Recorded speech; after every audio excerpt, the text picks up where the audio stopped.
truly confident, and I don't give a I'll say it every year. I am truly confident I'm going to win the Mr. Olympia this year. I truly am.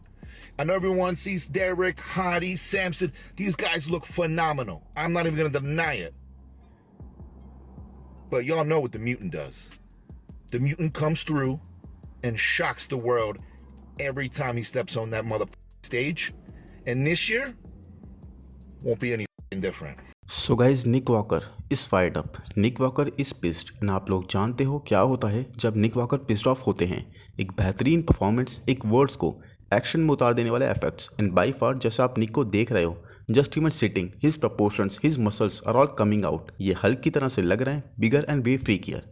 और even Ben guys, ये Fuller भी नहीं है क्योंकि glycogen store इस point पर बिल्कुल खत्म होने को होते हैं। Even then guys, he is looking so big and yes I agree कि निक को इस वक्त बहुत ज्यादा अंडर एस्टिमेट करा जा रहा है बाय मेनी पीपल। कोई भी इन्हें विनर की कॉन्वर्सेशन का पार्ट नहीं बना रहा है एंड इसीलिए Nick Walker is feeling disrespected. But I guess कुछ लोगों के लिए रास्ता ऐसा ही होता है क्योंकि निक के प्रो शो जीतने से पहले भी उनको डिसरिस्पेक्ट करा जाता था कि ये क्या जीतेंगे, फिर मिस्टर ओलंपिया से पहले भी करा गया और फिर लास्ट ईयर के मिस्टर ओलंपिया से पहले भी। But what happened every time, Nick ने डिस्ट्रॉय करा उन हेटर्स को बाय हिज परफॉर्मेंस। देखो हेटर्स कुछ भी बोले, शेप हो, एस्थेटिक्स हो, कुछ भी, बट रिजल्ट्स तो हमेशा निक के इंप्रूव ही हुए हैं। बस निक को ये समझ लेना चाहिए कि वो एक ऐसे स्पोर्ट में है जिसमें आपके गुड से ज्यादा आपके बैड की बात करी जाती है। हार्डी के विनर बनते उनके सिंथॉल, उनके लेस मसल मास की बात होने लगी। डायरेक्ट में चाहे इंसेन पोटेंशियल हो और ऐसे एस्थेटिक्स जो कि 99.99% लोगों से बढ़कर होंगे on planet earth, but direct की चेस्ट और आर्म्स के फ्लॉस की बात। सैमसन के पास चाहे इंसेन एस्थेटिक्स होंगे with great muscle mass, but उनकी कंडीशनिंग और बैक को लेकर क्रिटिसिज्म।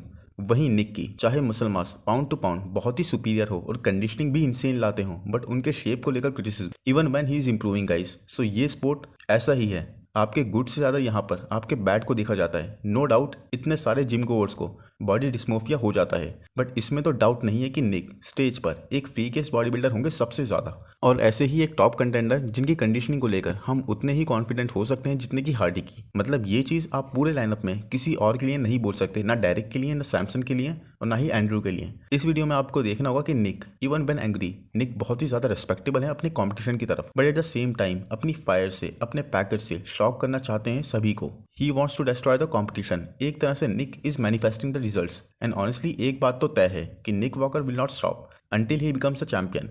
अब ये चाहे इस साल हो, नेक्स्ट ईयर हो या फिर 5 साल बाद, बट होना तो है। Mindset, everyone thinks, oh, you don't have the same mindset, blah, blah, blah, blah, blah.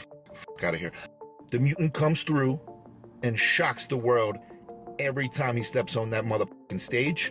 And this year won't be any different। और निक वॉकर इज अ बीस्ट, और इस वक्त हार्डी, डेरेक, सैमसन और निक में से निक भी उतने ही केपेबल हैं चैंपियन बनने के जितने कि ये बाकी सारे हैं। बस अगर बाकी सब भी ऐसे ही कंडीशन आ गए तब बात आपके शेप पर आ जाएगी और वहां पर निक एक तरह से थोड़ा सा लैग करेंगे। और अभी रिसेंट Q&A में एक ने पूछा कि न्यू फिजिक अपडेट हमें कब देखने मिलेगी आपकी, तो निक सेड कि अब मिस्टर ओलंपिया से पहले कोई भी फिजिक अपडेट वो नहीं देंगे, which I find hard to believe, but I really believe कि निक को यही करना चाहिए। बहुत पूरे साल अपनी प्रोग्रेस प्रेजेंट कर दी, अब वो टाइम है जब फिलहाल फाइनल टच देना है फिजिक को, जब वो वाव फैक्टर ऐड करना है, क्रिएट करना है, वो फ्रीक फैक्टर ब्रिंग इन करना है, और वो चीज़ एक सरप्राइज के साथ जब स्टेज पर आएगी तो और ज़्यादा अमेजिंग लगेगी। तो ये चीज़ निक को स्टेज पर ही प्रेजेंट करनी चाहिए, something which no one expected, something no one can be ready for. और अपने गिनती के जो हेटर्स बचे हैं सबको एक बार फिर से मुंह बंद करने पर मजबूर कर देने के लिए। और वैसे तो निक अपडेट नहीं दे रहे या देंगे, बट उनकी गर्लफ्रेंड ने स्टोरी पर ये एक साइड एंगल पोस्ट करा है जहां पर वो पोजिंग प्रैक्टिस कर रहे थे, जहां पर निक की ड्राइनेस, हद से ज्यादा ड्राइनेस विद ग्रेनीनेस आप देख सकते हो। Nick is really pushing it this year man. फिर एक क्वेश्चन आया कि क्या तुम सेकंड प्लेस को एक जीत की तरह से देखते हो या फिर एक हार की तरह से, तो निक सेड दोनों ही तरह। एक हार इसलिए क्योंकि मैं जीतने आया हूँ और एक जीत इसलिए क्योंकि मेरी प्लेसिंग फिर भी इंप्रूव होगी, बट ओवरऑल ये एक लॉस ही होगा मेरे लिए। और सबसे इंटरेस्टिंग गाइस ये क्वेश्चन कि तुम अपनी प्रेप पर, अपने कट पर कौन से जंक फूड सबसे ज्यादा मिस करते हो, तो निक सेड मैं जीतने को क्रेव करता हूँ, मैं फूड क्रेव नहीं करता, मैं मिस करता हूँ तो जीतने को। I miss winning and damn such an insane focus guys, the drive to win is at utmost height. और ऑनेस्टली मैंने एक पॉडकास्ट जब देखा था जे कटलर के साथ निक का, तो वहां पर निक ने ये तक रिवील कर दिया था कि जब उनका बर्थडे था तब निक की गर्लफ्रेंड ने परमिशन ली थी मैट जॉनसन से, यानी कि उनके कोच से, ताकि निक बाहर जाकर उनके साथ कुछ खा सकें और अपनी बर्थडे सेलिब्रेट कर सकें। और उस टाइम निक किसी प्रेप में भी नहीं थे, तब भी गाइस कोच से कंसल्ट करे बिना ही was not ready to eat a damn thing. और यहाँ तो बॉस कचौरियाँ चल रही हैं, पराठे चल रहे हैं, लस्सियाँ चल रही हैं और लाओ जी लाओ और लाओ। क्यों? क्योंकि हमने compete किया है इंडिया के शो में, हम तो डिजर्व करते हैं ये हल्दीराम्स की कचौरी। Anyways 15K subscribers, 15K guys, 15,000 strong body building bulletin army हो गई है।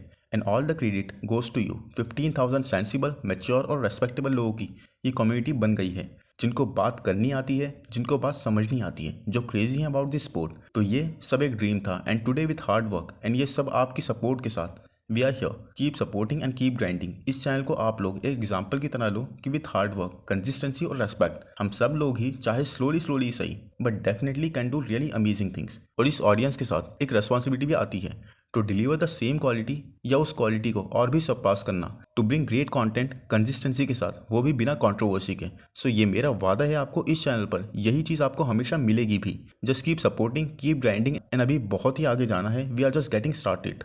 एंड मैन, निक के इस वक्त सबसे बड़े competition Samson Dauda is making waves. Samson भी एक्सट्रीम लेवल पर खुद को पुश कर रहे हैं और सैमसंग की ये अपडेट, मैन, ये तो सैमसंग को क्लासिक लाइंस के साथ क्लासिक में compete करने के लिए भेजने बोल रही है।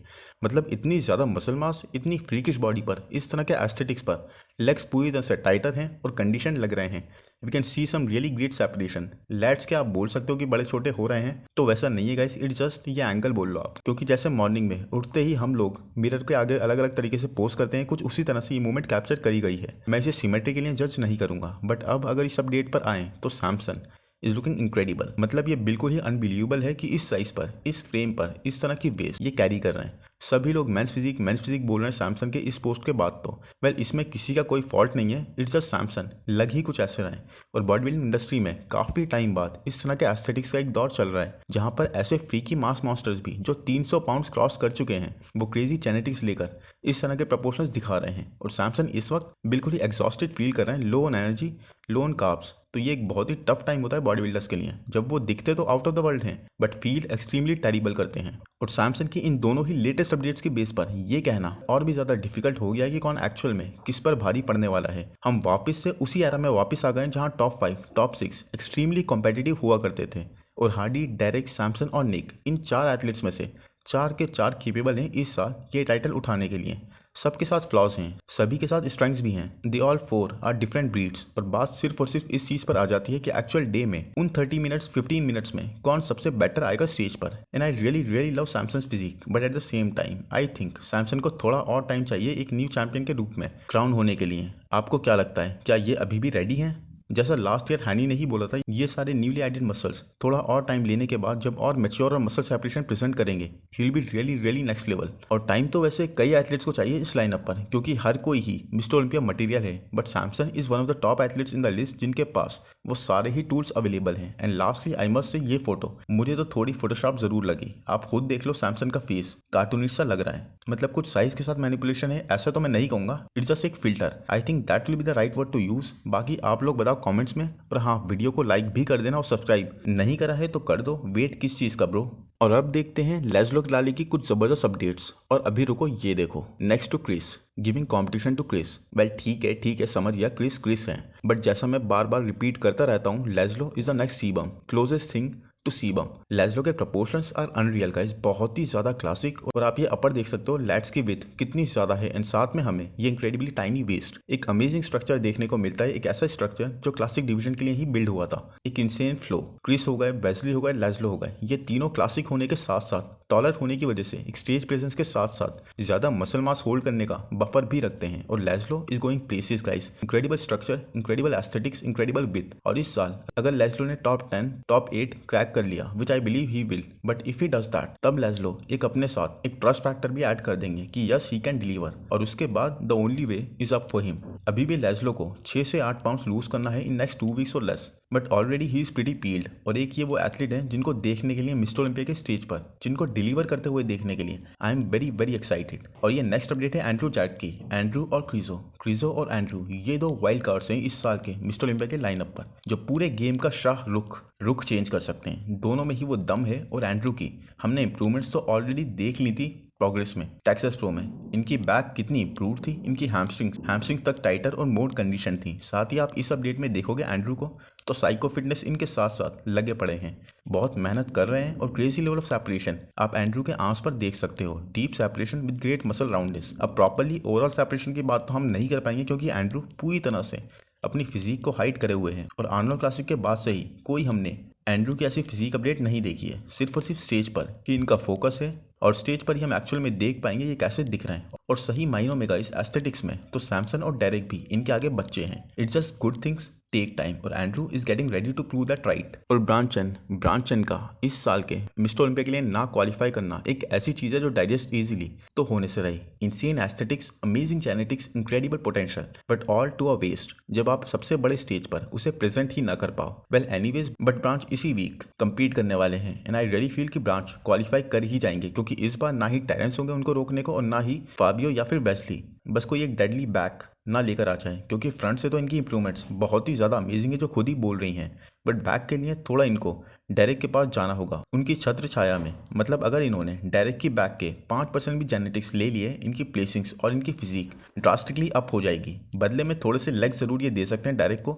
अब आई नो आप लोग बोलोगे कि डेरेक के लेग्स देखे हैं कितने ह्यूज हैं, उनको क्या जरूरत पड़ गई इनसे लेग्स लेने की। तो यहाँ पर मैं क्वालिटी की बात कर रहा हूँ, मास की नहीं। डेरेक के लेग्स डेफिनेटली आर वे बिगर और काफी अच्छी इंप्रूवमेंट्स भी इस साल पहले के मुकाबले इन टर्म्स ऑफ कंडीशनिंग और सेपरेशन प्रेजेंट कर रहे हैं। बट ब्रांच के लेग्स की क्वालिटी, मसल सेपरेशन और freshness of his sweeps, they are absolutely outstanding. I hope guys video आपको पसंद आया है तो प्लीज लाइक कर दो, चैनल को सब्सक्राइब कर दो, नोटिफिकेशन बेल को दबा दो, इंस्टा पर फॉलो कर दो। Thank you, bye bye.